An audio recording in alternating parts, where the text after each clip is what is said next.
Hey guys, welcome to Ringsiders Wrestling. Jamie and Callum here today, and we are joined by the Dirty Daddy, Chris Dickinson. Hello, Chris. Thank you for joining us. Greetings. Hello. Good morning. Good afternoon. Good night, wherever you are, depending on what time zone you're in. Hello. Well, for us, it's 5:20, but it's so dark outside, you'd think it's like midnight.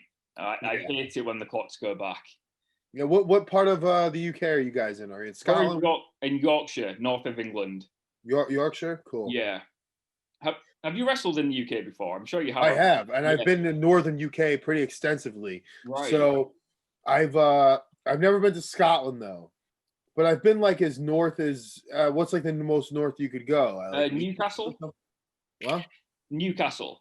Oh, I've been to Newcastle. Yeah. Newcastle's dope. Yeah, Newcastle's good. Yeah, it's a good night out in Newcastle. I went to a record store in Newcastle, and I went to like that awesome cathedral. Do you know that famous one? But I went to this record store in Newcastle. It was like right on the same block as like my hotel, and it was like a record store / little like restaurant, like breakfast diner type place, and they had like American style breakfast, like they made pancakes and things like that. Yeah. Oh man, that place was cool. That was dope. Yeah, Newcastle is surprisingly good. Like it's I mean, amazing to just walk around and admire. You know, it's like you're in a completely different world. It's like it's unreal. I heard they used that for like one of the newer Batman movies. Yeah, they did. They did. Well, where we're from is nothing like that. We're from like you don't really want. If you come here once, you'd never come again. So I've been to a lot of places like that in the UK where I wrestled in like a smaller town type place and all that, and I stayed in Preston most of the time. Oh so. Right, yeah. You was working a bit with Preston City Wrestling, wasn't you? Yeah. I went there, and then I would like on the weekends if there wasn't PCW, I'd go do other companies and all over the country, not just northern UK, southern UK, and all the all over the place. Yeah, the good thing about the UK is if you're coming over here, you can tour the UK and do pretty much everywhere here because there's so many promotions now, and everywhere is really easy to get to on train or in car.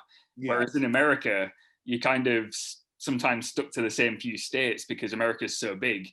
But yeah, the UK is really good for imports coming over because you can hit pretty much everywhere at once. But for yourself, I mean, I think the first time I saw you might have been in GCW. And I was only saying to Jamie pre-record, I personally think you're the best unsigned talent in the US. Oh, thank you. Thank you very much. I appreciate it. The honest truth. Like when I first saw you, you're one of those guys where I was like, I don't know how I've not watched you work previously. And I think it's because I wasn't watching the promotions you were wrestling in. But the first time I saw you, I was like, this guy is incredible. And your work in GCW has been some of the best I've seen. So with you working like GCW and you work in a lot of the Northeast as well, what's been your favorite promotion to wrestle in recently? Because from what I've seen, you've been hitting up everywhere. Well, the last 2 years, obviously this year's been a little bit weird. Yeah, a little bit rough, but I have to say GCW. I mean, GCW has been the catalyst for many things happening for me in my wrestling career the last year, especially. I absolutely love working for GCW. I have an opportunity to stand out at GCW more so than a lot of the other guys because I offer something different than most of the people that do wrestle for GCW, which is what I like about GCW. GCW also is very visible, has a strong fan base outside of the US, in Japan, a very strong fan base in Japan. So GCW opens up opportunities for you to be visible in all these other places. Whereas a lot of other promotions just don't have the same reach. Yeah. So I absolutely do enjoy wrestling for GCW. I've had a great last like year before COVID. I really enjoy wrestling for AAA from Mexico. That's a great company. All the independent promotions though, the ones that brought me in are always usually very enjoyable to work with. Obviously, Beyond Wrestling was a great time while Beyond Wrestling was still active before the pandemic. I know they've done some stuff during the pandemic, but to what we were doing before Beyond Wrestling, it was almost, we were running it weekly with the Uncharted Territory show, which was that was a blast. I love wrestling in Japan, obviously. It's just, I try to enjoy everything I'm doing. I don't really have particular favorites over the other of promotions I enjoy working for, because every promotion, every opponent, every environment offers you kind of like a different challenge to stand out and to have to, adapt to what you're doing in order to put on the best show possible, or offer up the best presentation of myself in that given, environment. You know what I mean? I've really, really, really enjoyed during all of this working for the United Wrestling Network. They're doing a show, Primetime Live. It's live every week on Tuesday nights on Fight TV. That has been an absolute blast because it's super professional television style, very, very well produced, and it's done right, and it's only, the show only runs for like 90 minutes or so. Right. It's just all solid wrestling. No over the top gaga or crazy angles or this. It's just really meat and potatoes, solid pro wrestling. It's in and out. I have a pretty short attention span. I always particularly was more of like when I became a teenager, like a more aware, smart wrestling fan, smart teenager, and I got into like tapes and Japanese wrestling and the indies. I started preferring watching matches and jumping around to matches I wanted to watch, in particular, more so than watching like whole TV shows. Like I kind of got out of just sitting on a Monday night and watching Monday Night Raw or SmackDown or whatever. So I enjoy a show that only runs for like 60 minutes to 90 minutes and kind of like gives me what I want, instead of like, like when you got to sit through the long-winded segments and vignettes and the stuff that they kind of do on TV wrestling that just was like, oh, I haven't seen a wrestling match in like an hour. What's going on? So I enjoy that. I think you're absolutely on the money there. Like going back to Primetime Live, what they're doing has been awesome.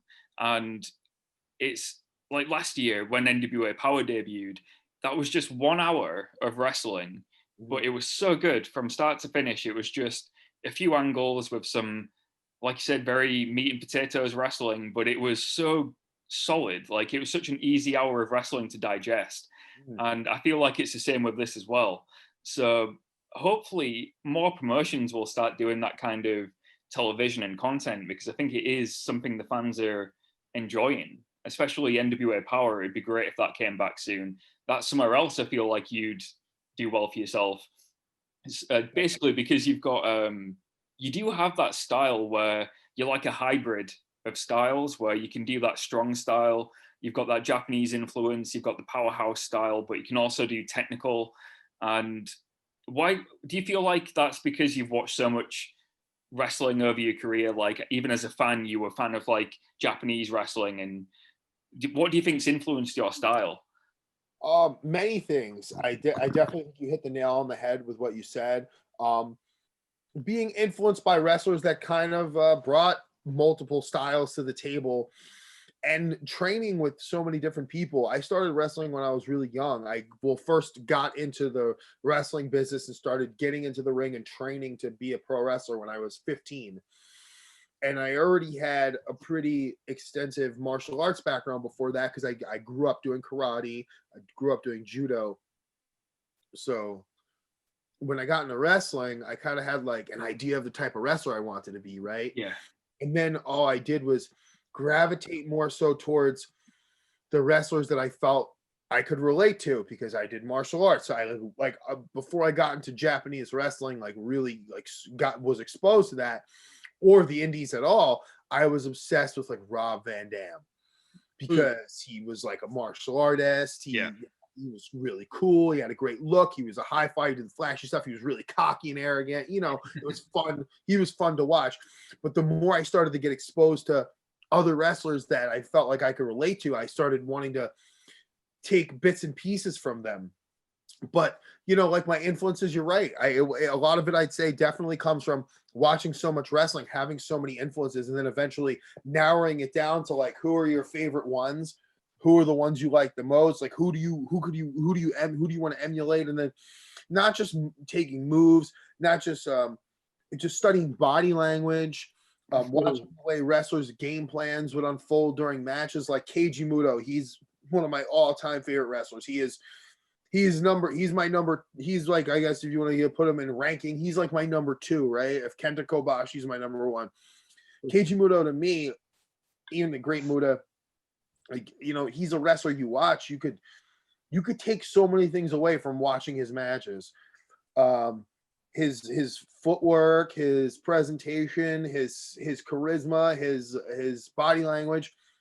That's not even talking about the way he goes and attacks somebody's leg and has a game plan in a match. And it's just, I watch a guy like that and I'm so influenced. But the same way I was influenced growing up by like the British Bulldogs and the Road Warriors, you know what I mean? Which made me want to go to the gym and grow muscles and stuff like that. And so when wrestling is such a big part of like my whole life, because I've been such a fan of wrestling, so into it since I was a little kid. I have an older brother and sister who were more so grew up in the 80s, and I was born in 87, so I caught like the tail end of it. And by the time I was like a little kid, all that stuff was right in front of me, and I had the older brother and sister, so I was just aware of wrestling from such an early age that I kind of adapted all of these influences into my own thing over the years and years and years of just loving wrestling so much. So it is. Yeah, it's a mix. Yeah, obviously going back to your training as well. I mean, you said you were trained by a few people, but I saw you were trained by Harley Race and Ricky Steamboat. What was that like, learning from those two? Well, I went to Harley Race's wrestling school because I wanted to wrestle for Pro Wrestling Noah really bad. And they were going to have like Marufuji was going to be there training people, and at Sushi Aoki, he was going to be there training people. I wanted to try to like open up an opportunity to go to like Pro Wrestling Noah, because I heard like that was a real way of going about it. But I was definitely like not good enough at the time. This was like 2009, but Ricky Steamboat was there, and it was an unbelievable experience. Like that was one of those things where a light bulb went off in my head listening to Ricky Steamboat talk about selling and wrestling psychology and all of like the little things that I needed to learn more than ever around that time, or at least like get opened up to, because at that point, even in my wrestling career or my time and training in wrestling, I didn't understand. What took me the longest, you want to break kayfabe completely, what took me the longest to understand or to get good at, and even up until recently, the last few years, was putting matches together, being consistent, understanding changing gears in matches, and a lot of it really started. A light bulb went off, and a lot of things I learned going forward that it took. Not that I just learned it and overnight I had it. It's just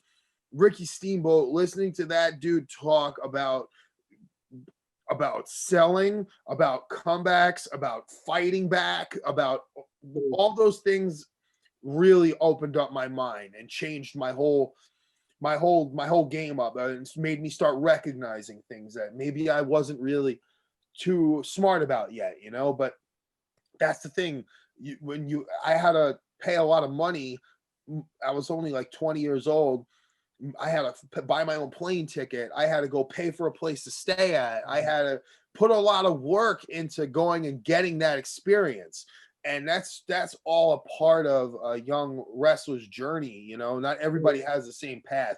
And for me, it was, I learned from so many different people. I went to so many different wrestling schools. I never was somebody who just plunked down like a ton of cash, because I didn't have that type of money. My parents would never give me $2,000 to go to pay for a wrestling. And also it wasn't, nothing around here was like where I grew up in New York City was like that.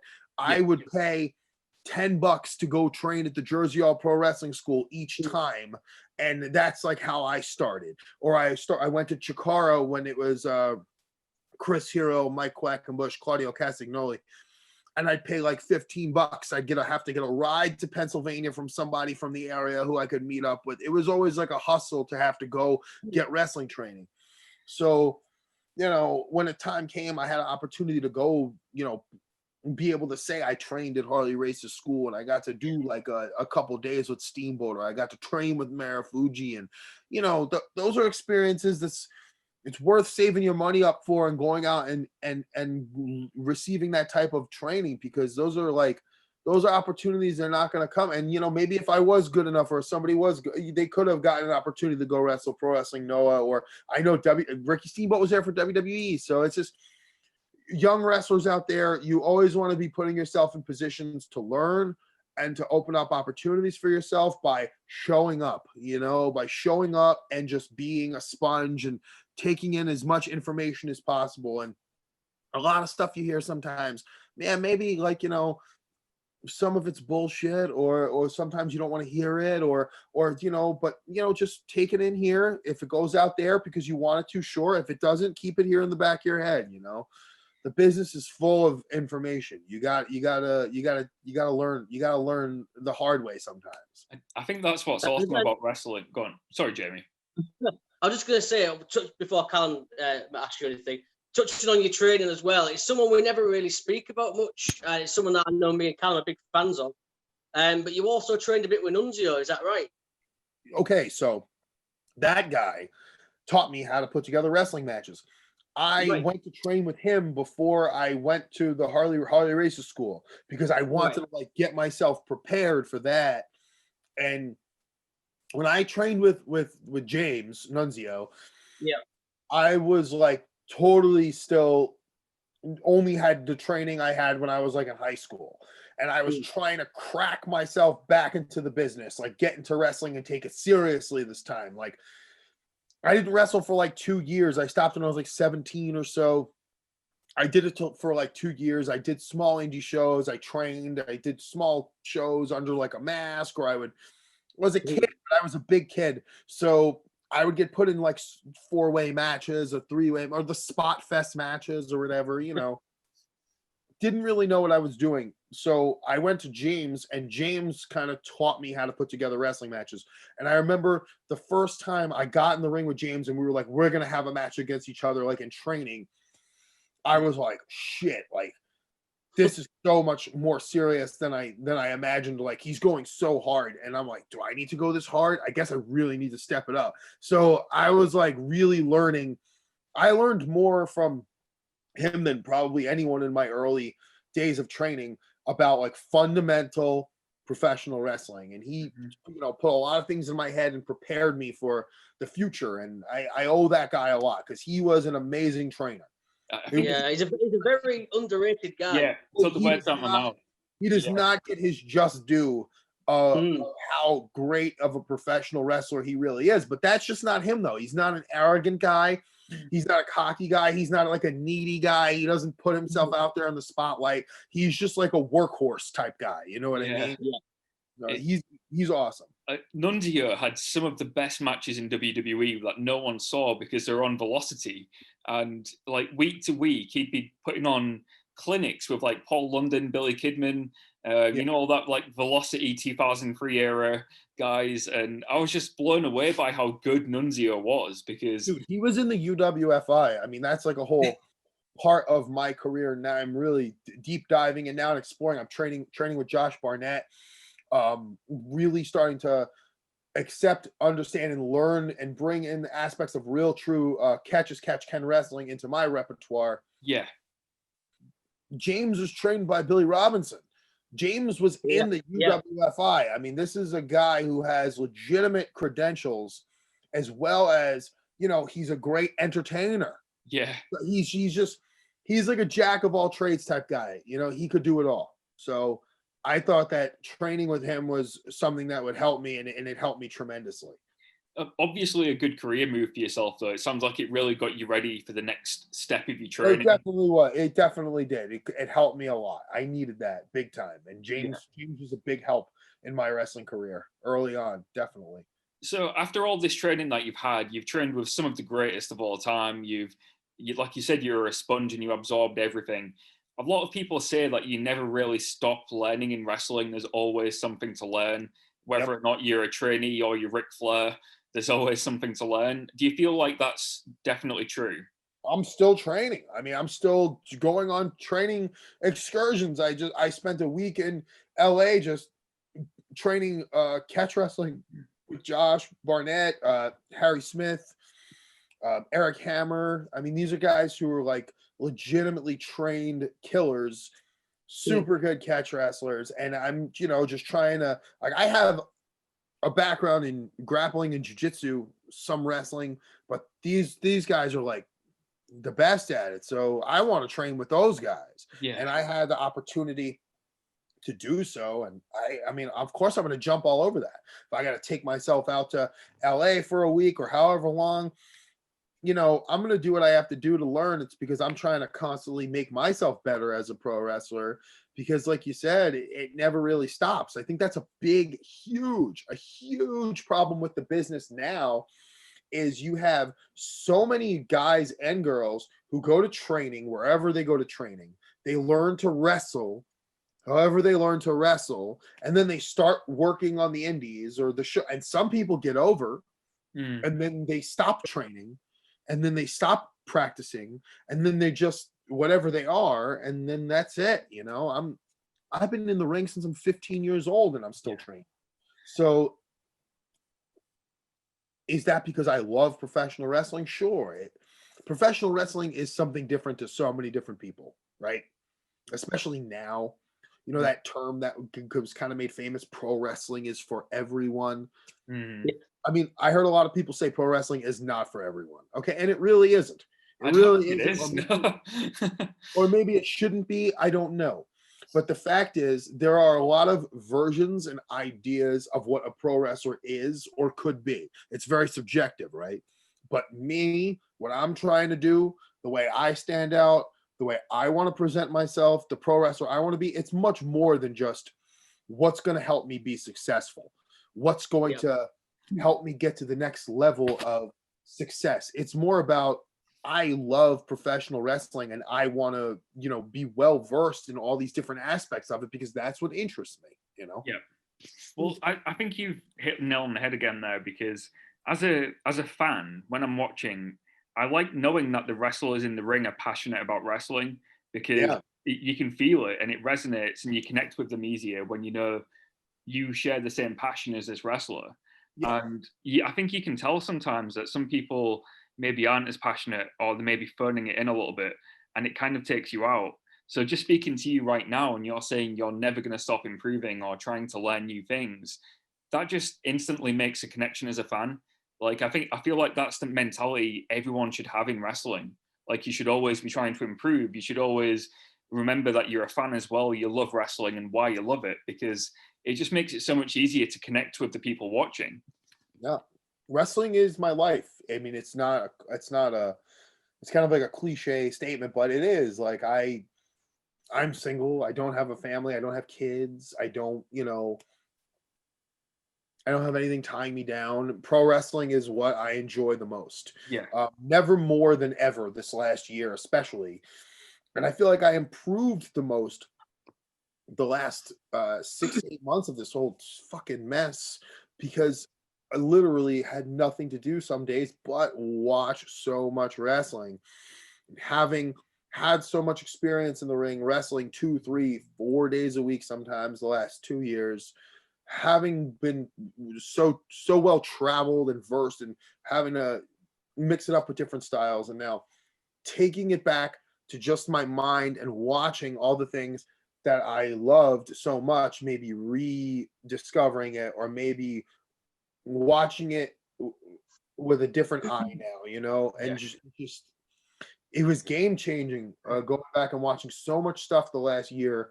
And I felt like I improved much more from just being so much more attentive to things now, and it's just falling in love with it all over again as a Mark II, and I what can I say? I love pro wrestling. It's my favorite thing in the whole world. I'm married to pro wrestling, I guess you could say. Well, you said you've had a huge year or 6 to 8 months, and I don't think that's been more true in the case of, you had a match against Jon Moxley at Bloodsport, and that was one of the most hyped matches I've seen on the indies in years. Like, that's a match that people have been clamoring to see. And when I was on Reddit, there was like a whole thread just for that match of people watching it, and like all of the threads for the collective in general were blowing up, and everyone was just hyped for Dickinson Moxley. So what was it like for you going into that match, knowing that you'll be wrestling someone with a very similar but kind of like a different style as well, someone who's a world champion with a lot of eyes on them? Was there any more pressure on that for you than a usual match, or was you completely prepared for it? I wasn't nervous per se, but I was impressed with I mean, like you said, what was my favorite place to wrestle for? GCW is capable of having a wrestler of that caliber. I mean, you wouldn't see that in Ring of Honor. No, you wouldn't. I mean, you saw some cool things, but I mean, the major champion of a television wrestling promotion coming to an independent wrestling promotion, main eventing, I definitely started to understand that this was really special and really a big deal. And I think that's a testament to Josh Barnett, obviously. His involvement in Bloodsport and the way Bloodsport is evolving and the way Bloodsport is growing at the rate it is, and Brett from GCW. GCW has done so many great things, and to be able to present that match, to be able to secure a talent like Jon Moxley, give me that opportunity to share the ring with him. I mean, yeah, it's unbelievable. I was blown away that it even was a reality, especially in the situation we were in. I mean, we were going to put on some dope matches WrestleMania weekend. I was looking forward to that. But I mean, what's the best possible scenario that could happen? And all the negative shit that we've been through was this, and it's actually bigger than any of those matches put together. So easy, yeah, unbelievable in terms of promoting, and huge. But Jon Moxley, you talk about him as a wrestler and as a talent. That's where I was a little thrown off. Like what is this match going to be like? Because it is going to be Bloodsport rules. You know, what is Jon Moxley going to bring to the table? And that's something I was wondering about. But in the end of the day, it doesn't matter because I'm going to take care of business regardless. And I know what I got to do. Yeah. So I made sure I was training. I made sure I was prepared. I wanted to make sure I was going to look my best because the match was going to have a ton of eyes on it. I wanted to make sure, for the style of match we were going to have, I was training in certain techniques that I knew would be able to maximize the match to its fullest potential. And luckily, Jon Moxley, being a superstar or being the big name that he is, he did exactly the same thing. He didn't come in there and rest on whatever he had accomplished as Dean Ambrose or whatever. And that's why Jon Moxley is an amazing professional wrestler, an amazing athlete and person. It's because he had respect for Bloodsport. He knew exactly what he was getting into. And he's somebody who I believe, even though he's accomplished so much, wants to prove himself. He wants to prove himself as a versatile athlete and as a versatile wrestler. He doesn't just want to be the guy you watched in WWE from the last however 10 years he's been there, or 9 years, or he doesn't just want to be the guy from the Shield or be the lunatic fringe or whatever. He could mix it up any way he wants. He has a jiu-jitsu background. Yeah. He's legit. You know what I mean? He knows what he's capable of, and he wants to show the world, So good for that guy, and good for him wanting to come back to the indies and do something like that, because it only helps me. It only helps Game Changer Wrestling. It only helps Josh Barnett Bloodsport. So it was unbelievable experience. Honestly, I had a blast, and it was a great match. I would wrestle Jon 10 out of 10 times. I mean, it was a pleasure. It was definitely a good meeting of styles, and like you can tell that you're both like quite similar in mentality. I think just watching it as a fan, like you think, yeah, these two are gonna have a good match for whatever reason. I don't know why. You could just tell. But after the match, as always on the internet, people were just already starting the rumors, already fantasy booking, thinking, is Chris Dickinson going to AEW? And that's how the internet works. Oh, Like, yeah. all you have to do is have one match against a contracted talent, and that means you go into AEW.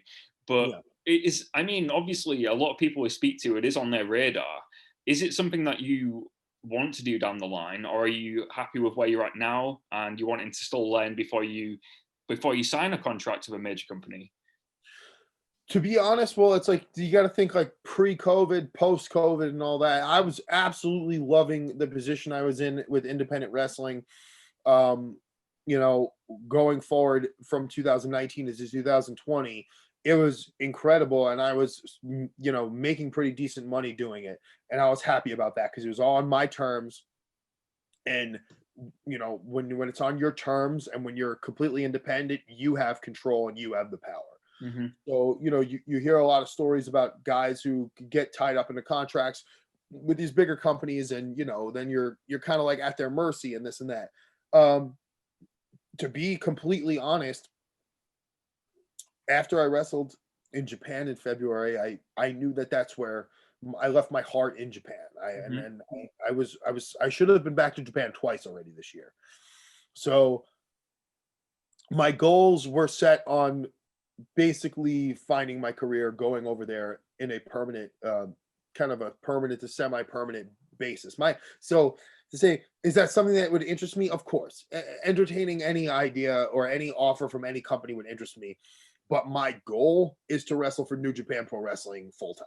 That's awesome. What I want to do with my wrestling. I mean, that would be amazing. Just fantasy booking Chris Dickinson in New Japan Pro Wrestling is that there's so many matches there, which would be. I'm already booking you and Suzuki. I mean, oh God, exactly. It was already booked in real life. Oh God. Yeah.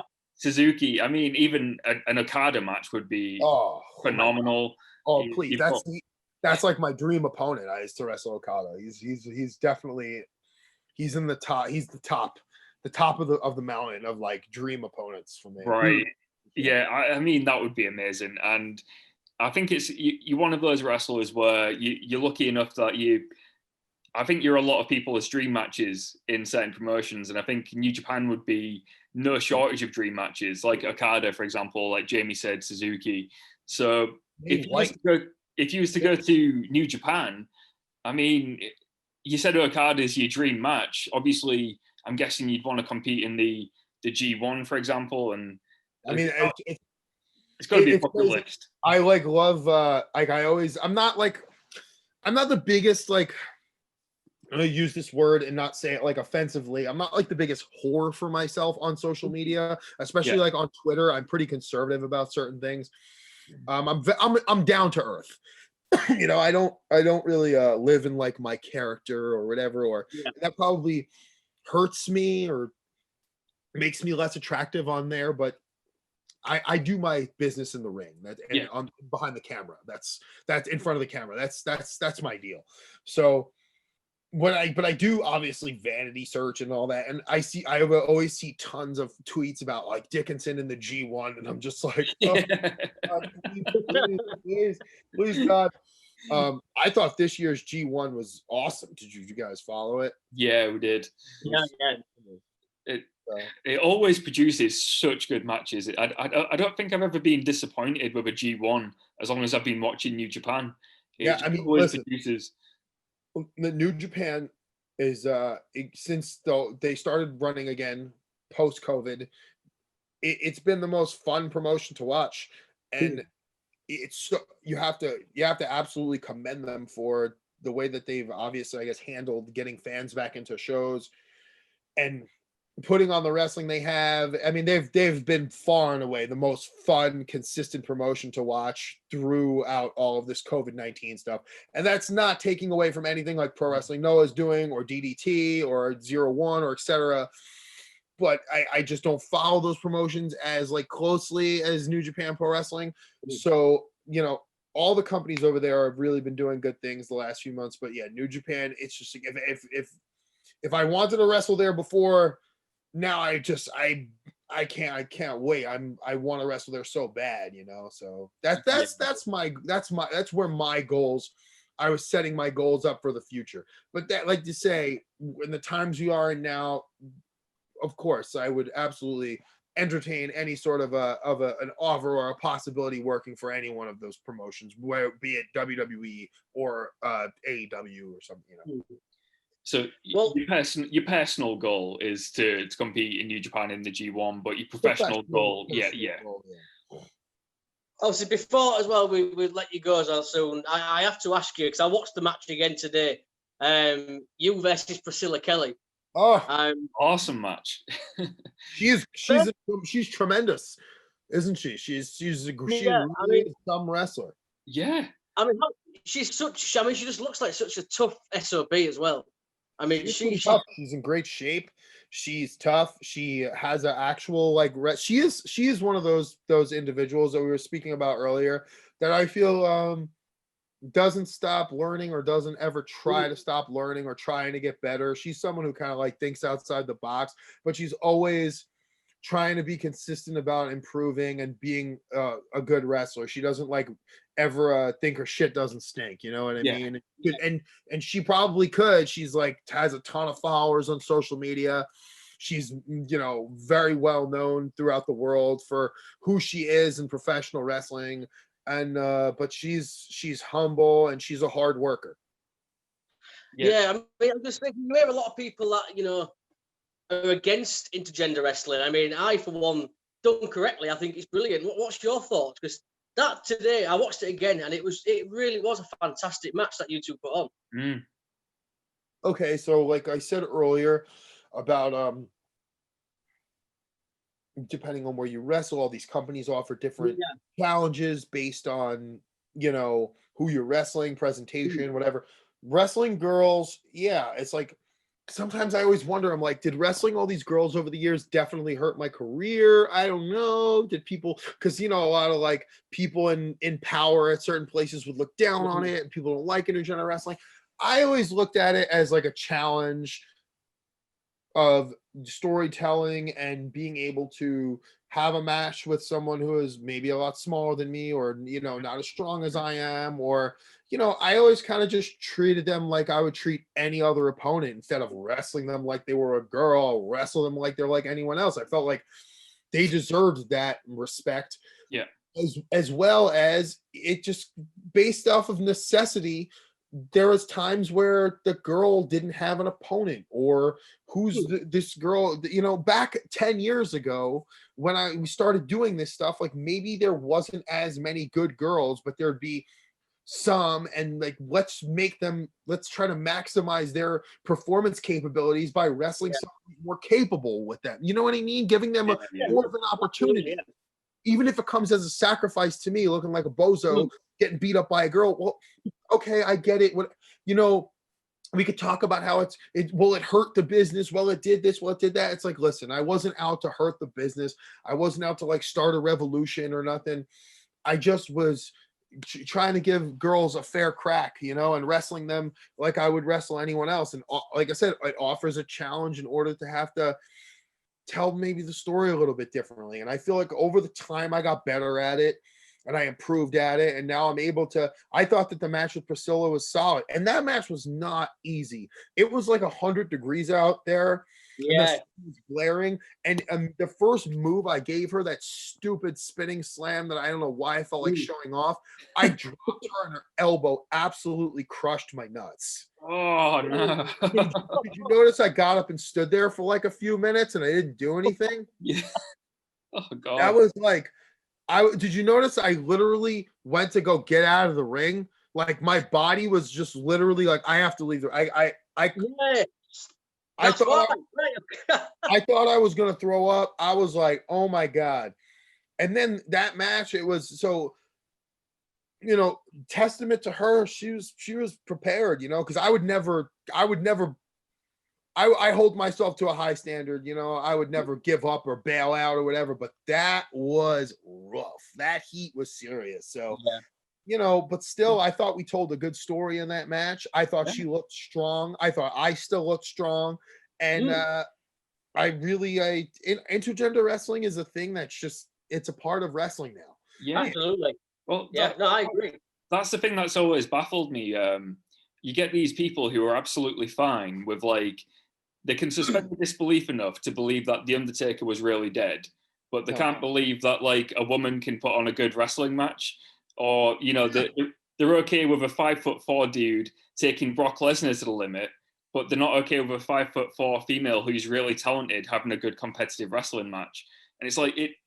And watching your match with Priscilla, it was like, yeah, this is just two wrestlers having a match, and you overpowered her at times, but you told a good story, and at the end of it, you both seemed strong, and that's the idea of a wrestling match. So fair play and well done.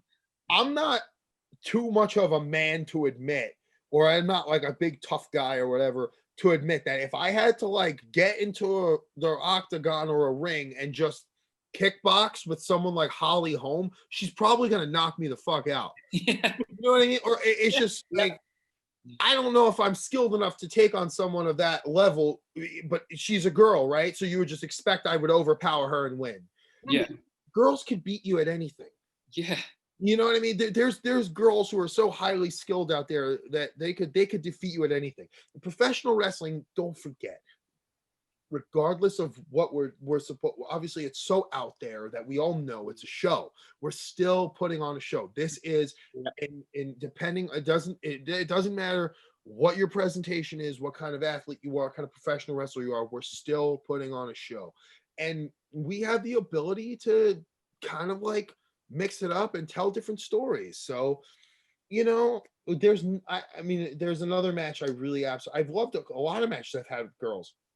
Match I had with Chris Statlander from GCW. It was a show in LA. I mean, it's like, come on, man. How could you can't deny the talent there in a girl like that? Oh, no, yeah. You know what I mean? You can't. So there's no if there's a guy that could do all the same things as her, but she could even do it better. You know, what's the difference? You know what I mean? Exactly. I don't know. But yeah, the match I watched it against that match with you and Priscilla is one of the best matches I've seen in a very long time. Oh, thanks. Thank you. Me and Callum were talking before you came on. Yeah, it was an absolute fantastic match. And like I said, she's a tough son of a bitch, isn't she? She really takes it and she brings it. Yeah, she really does. But obviously, Chris, we're almost out of time. I've got a little clock near me as well. But is there anything you want to plug? Anything coming up? Any merchandise, social medias? GCW next weekend. It's me and Eric Ryan. Follow Game Changer Wrestling. My Instagram is at Born Dirty Die Dirty. Please follow me on Instagram. I have a good Instagram account. I'm more fun on there. Twitter. Follow me on Twitter at Dirty Dickinson. Follow the United Wrestling Network. Primetime Live. We're in the middle of a world title tournament right now.